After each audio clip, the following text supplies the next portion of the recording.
We missed last week. We did because of the holiday. And stress and press and the press stress, yes. A lot of things. So we're back. And did you have a good Thanksgiving? I had a pretty good Thanksgiving. Both the kids were home, and that's always kind of fun. You put Christmas lights up. I did. I did. My daughter and I put some Christmas stuff up. Yeah. Looks good. Thank you. You could do better on yours. Yeah, we're still working on them. I have a few things to talk about. The local churches raised... What did you have for Thanksgiving? What did I have? Yeah, since you eat twigs and styrofoam and straw and stuff. I had cheese dip and turkey and mashed potatoes, and I made this awesome cake. It's called Better Than Love Making Cake. And you take a white cake and you mix it with pumpkin. This is what it's really called. And better than love making cake. Well, there's another word, but I don't know if I can say that. There might be children watching. I prefer pie, but okay. Anyway. Oh, this cake's awesome. You bake it, just the white cake mix and a little bit of that pumpkin in a can. And then you poke holes in it and you pour sweetened condensed milk and caramel over it. You let it sit overnight and you put whipped cream and heat bits on top. It's really good. Since you don't eat, do you just like make the stuff and look at it, or what? I ate it. I ate over Thanksgiving. You don't eat? Yes, I do. Okay, we'll go with that. Anyway. So first thing, well, you interrupted me. Sorry. The local churches raised over 4,800 pounds for the local food pantry. Wasn't that awesome? That's very awesome. Because 3 weeks ago the shelves. Yeah, we ran a story about. Yeah. They had like a can of peas and a can of sauerkraut, and that was it. They were completely bare. So, kudos to the churches, to the community, to the businesses, and individuals who got behind this. It just goes to show.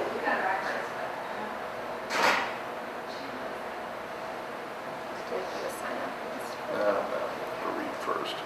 But it just goes to show that in time of need, the community really can come together. And on the same note, the Dio Diaper Drive. I don't know if you've been following this, but they've received so many donations. And just yesterday, Danny said that they received a $100 check from somebody to go buy diapers. See, I think that's great. That's awesome. I think and they have another week or so left to go, and we need to do more of that around here. You know what? We do need to do more of that. That is kind of one of the things that we talk about at staff meeting a little bit. But we do need to be more involved in all great causes. So. And that was another one of my topics. You recently challenged all your employees to get more involved in the community, as you're going to be doing the same. Who do you talk to if you have no idea where to go or what you want to do? Where's a good place to start? You can go to the city offices and talk to Fairbury Mayor Homer Ward. He has quite a number of, if serving on committees or advisory boards is your thing, and that's a good place to start. He has a lot of positions open on a lot of different boards. You ought to be able to find something you're interested in and serve. If not, the Chamber of Commerce is always... Sharon at the Chamber of Commerce would be a great resource, because she can say, hey, we need help with whatever. I'm active in the local Masonic Lodge, and one of the projects that we're going to get involved in is putting flags up at the courthouse lawn. They're running out of volunteers to do that. On the holidays? Yeah, 4th of July, Memorial Day, Veterans Day, and whenever else they decide to put them up. There are all kinds of places that a person can serve, and not just for our employees here at FairburyTV and the Fairbury Journal News and MSA, but we encourage everybody to get involved.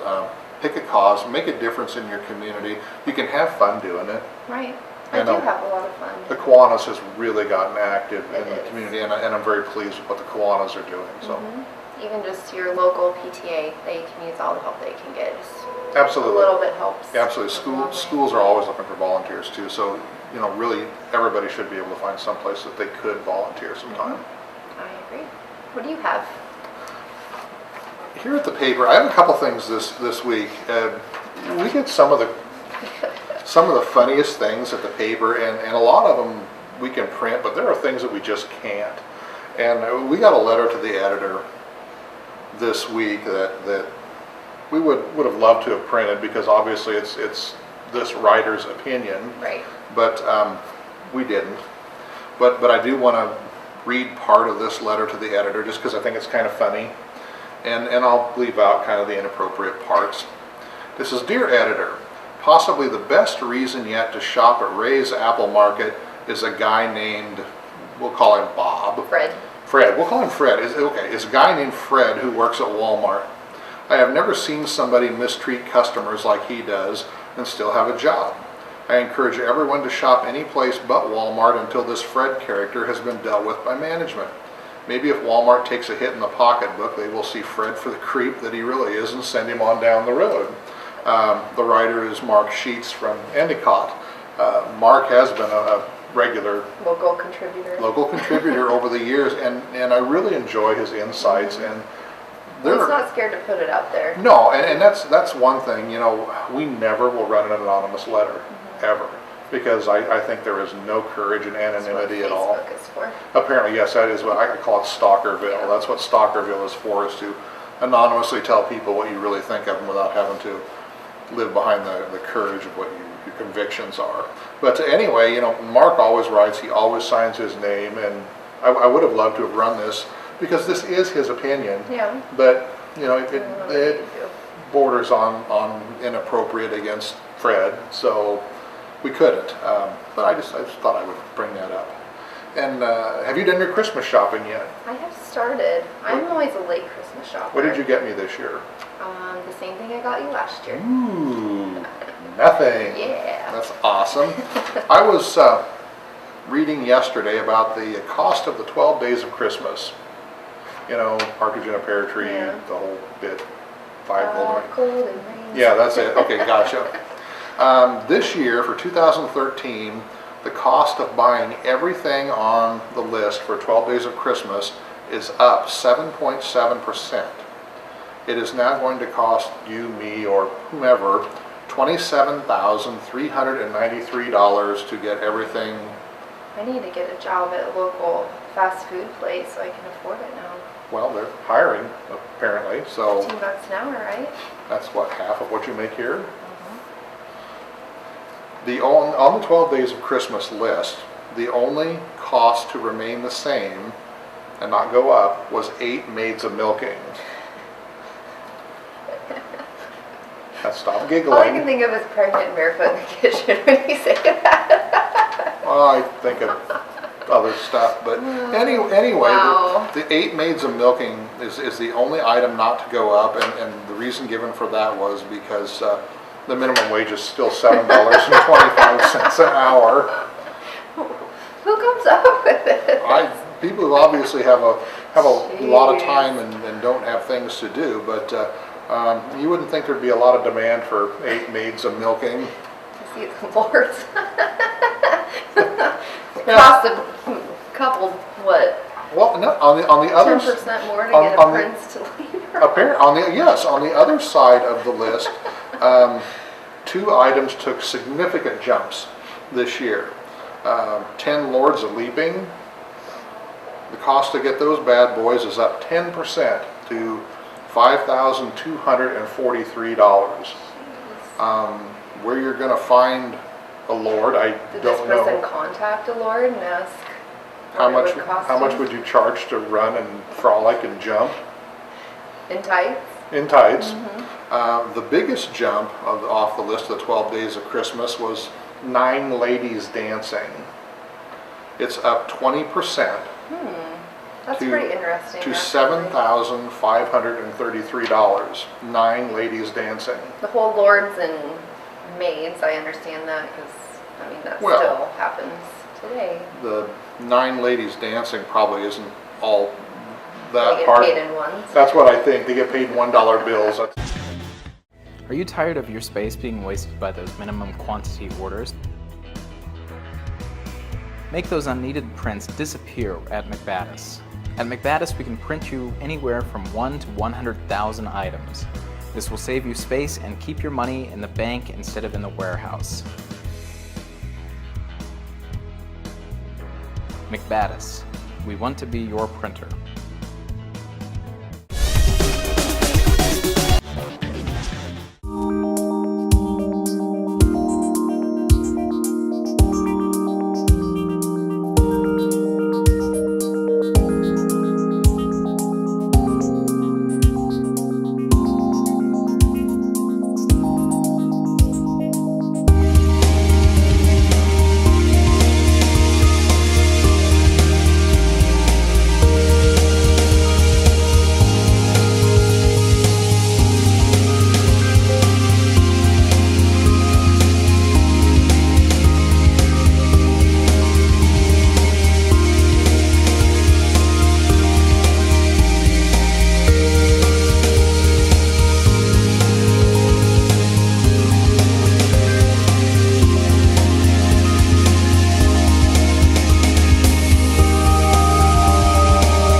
Amazon's new adventure?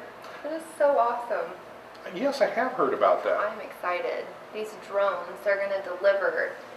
You can get on your computer at home, and by the time you hit buy and purchase it, within 30 minutes, this little air drone is going to come and drop it off on your doorstep. So my present from you this year is my air drone is going to bring me nothing. Right. Okay, awesome. Hey, at least you see an air drone come to your house. You realize that will never work. You realize the government will never allow unpiloted drones to fly around. The government will probably take part in it, and somehow. Maybe they'll use the government drones. They're out there anyway. Big Brother's watching. It is kind of interesting. It is. It's different. It's very futuristic. You don't think about something like that happening nowadays, which they said they're about 4 to 5 years out if government approves it. But so when your kids go to bed at night on Christmas Eve and you're like, you need to hurry up and get to bed and get to sleep, or else the drones won't come. Yeah. And what's that on the roof? Is it the drones? I think so. You better go to sleep. I mean, consumerism's already ruined Christmas. Oh, absolutely. Yeah. Christmas is totally ruined. Bring on the drones. Drones. One place where I don't see that succeeding? The Middle East. Afghanistan, Pakistan, Iraq, Iran. Well, you're not sending a driver, you're sending a drone. Well, no, but when they hear drones over there, people are crawling in rocks and diving in caves when they hear the drones over there. Yeah. The presents they're getting aren't from Santa, it's from Uncle Sam. But it'll be cool to see whether that happens or not. It will. My last thing I want to talk about was Caleb Amundsen. That was so cool. Did you get to watch him during Heroes game? Yeah. I'm sure most people know he rescued a drowning man. I think he was was either paralyzed or a paraplegic. Out of Harlan County. Yeah, that's way cool. It is, something good from Fairbury. He lives in Iowa now, but he comes from Fairbury. Just folks still live here, Nancy, Chris, his grandma, yeah. It does go to show that not all young people are bad. Young people are doing a lot of good things. And Caleb really has got a lot of good and much deserved recognition for this. That is awesome. I think it's great because a lot of times we're all too quick, including me sometimes, to dig at younger people and some of the shortfalls that we all obviously have anyway.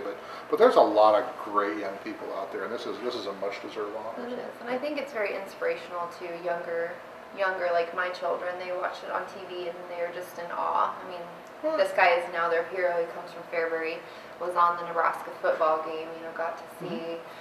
It was... Maybe it motivates you to want to, if you're a kid, maybe it motivates you to want to be better, do more, try and help people. And actually to see that at certain times it is rewarded in big ways.